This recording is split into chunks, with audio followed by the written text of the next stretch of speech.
everyone. My name's Jo, and this is Alex in a very sunny setting here. And we're part of SBC's leadership team, and we and others from SBC are going to be popping up on here throughout the week, now and again, just to say hi. Hopefully to offer you some encouragement, maybe share some stories, and yeah, just really to catch up with you guys. And some of you will be aware that this coming Sunday was it's Palm Sunday, and it was going to be Messy Sunday and Messy Easter, in fact. And we were excited about what we were going to do that Sunday, but we're going to have to change that a little bit. So we'd really like you to just keep an eye out on things. We'll be putting some updates on our website and putting updates on Facebook for you to have a look and watch out so that you can get involved in that on Sunday. Alex. Yeah, it's great to be joining you from my Hawaii location, the joy of the technology. We just wanted to make you aware that Pete Kroll, the youth director, you'll know that he's been laid up at home for a couple of weeks now. The family are well, but they're in isolation, and we want to make sure we're praying for Pete and the family, Debs and the kids. You'll know that as well from that Steve is also isolating. He's coughing and spluttering at the moment. But we're aware that although we know of these two families, we're also aware that many of you might well be going through similar struggles in response to the virus. But at the very least, you'll be probably struggling just with the isolation and a new way of being. And so we want to be encouraging you to share your prayer requests with us, email into the office email address, contact us through Facebook.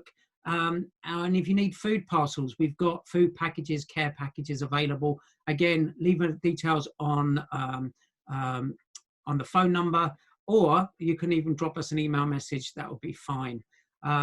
Yeah. And this week for me, I guess for Jo as well, has been trying to put the team together so that we can offer support and encouragement.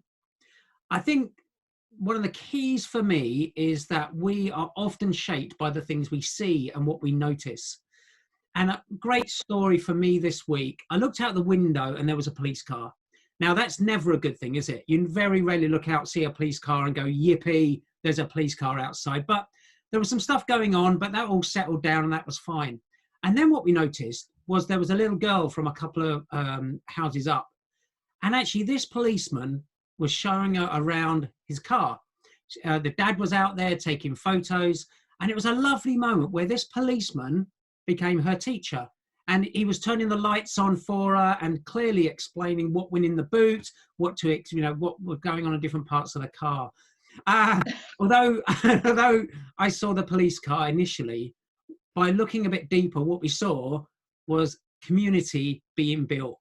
A policeman becoming a teacher for a young girl stuck at home, maybe doing a project. And it just reminded me that if we keep our eyes open, there is good to be seen no matter where we look. Jo. Okay. For me, it has been an interesting 10 days, hasn't it, for all of us as we've tried to adjust with our families and with our home life. And for some of us are on our own, some of us have quite busy households. For me, I live with 5 boys. Well, one of them's a man. Well, a couple of them are men. Anyway, a house full of men, which basically means I've had to put some schedules together, some rotas in place to make life as manageable as possible here. And I was reflecting today that I haven't put a single watch on for 10 days, and that's because the boys have been brilliant and have been working hard, and so far things have been going quite well. In fact, we've also watched loads of TV. We've just got Disney Plus, which has been a bit of a winner in our house during this time. So I don't know how you guys have filled your time. Some days have been great, some days have been a struggle, haven't they? And I think we'll all admit that our emotions have probably been a bit up and down over time. And one of my roles within our church family is to support and work alongside our mission partners. Some of them are here locally, some of them are overseas. And I've just been really mindful of them. They're in a similar position to us, really, struggling to connect with their communities, trying to find new ways to do communication, really. And for some, it's harder than others, depending on what context they're in, what country they're in. And this week I read Psalm 121, and I found it really encouraging. So I'm going to just read it to you now, if that's okay. It says, I lift up my eyes to the mountain. Where does my help come from? My help comes from the Lord, the maker of heaven and earth. He will not let your foot slip. He who watches over you will not slumber. Indeed, he who watches over Israel will neither slumber nor sleep. The Lord watches over you. The Lord is your shade at your right hand. The sun will not harm you by day, nor the moon by night. The Lord will keep you from all harm. He will watch over your life. The Lord will watch over your coming and going, both now and forevermore.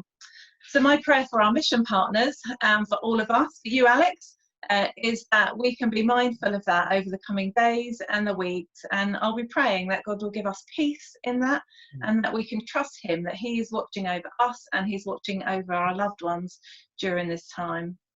Alex.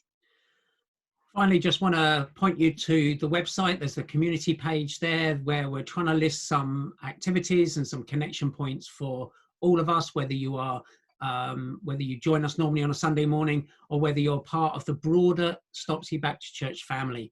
And in fact, by watching these videos, we include you as part of that family.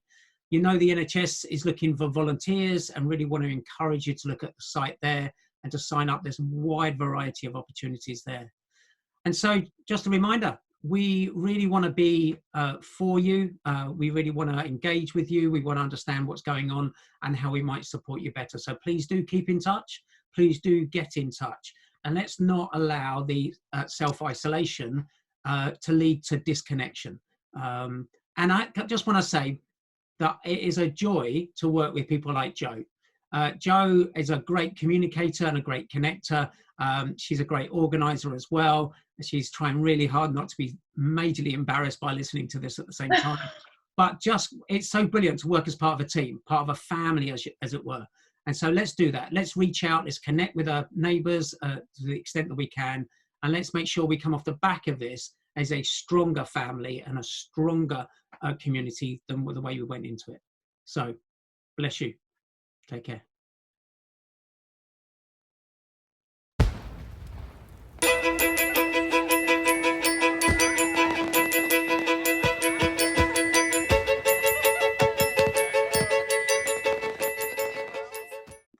We could record the first little bit and see how just us chatting comes out. Can we play it back on here or not? Absolutely no idea at all. So leave a little bit of a gap. Hi, Pete. That was the gap. Yep. I'm starting, aren't I? I've suddenly got really nervous about doing it. Oh, okay, right. They want it to be us, and I think that's important.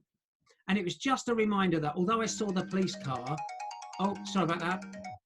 It was Jerry. Brilliant, Jo, do you want to share something? Story. Yes. So far, a bit of a success. Oh, you've frozen on me. Jo, you're frozen on me. Completely frozen.